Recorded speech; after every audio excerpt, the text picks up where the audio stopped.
Today, I would like to share with you a YC-10 automatic dimming welding mask. It can switch between cutting and welding modes through the flip cover. We can see that it is currently in the cutting state, which can effectively protect our face from spark damage.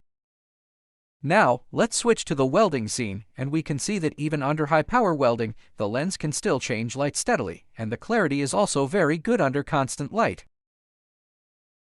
We all know that when the welding power increases, the accompanying odor can be very pungent and cause damage to our lungs, just like the thick smoke shown in the video.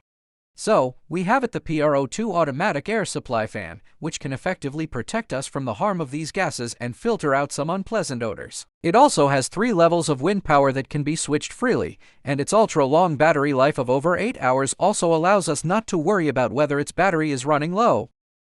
Let's take a look at a set of animations to gain a deeper understanding of this exciting product.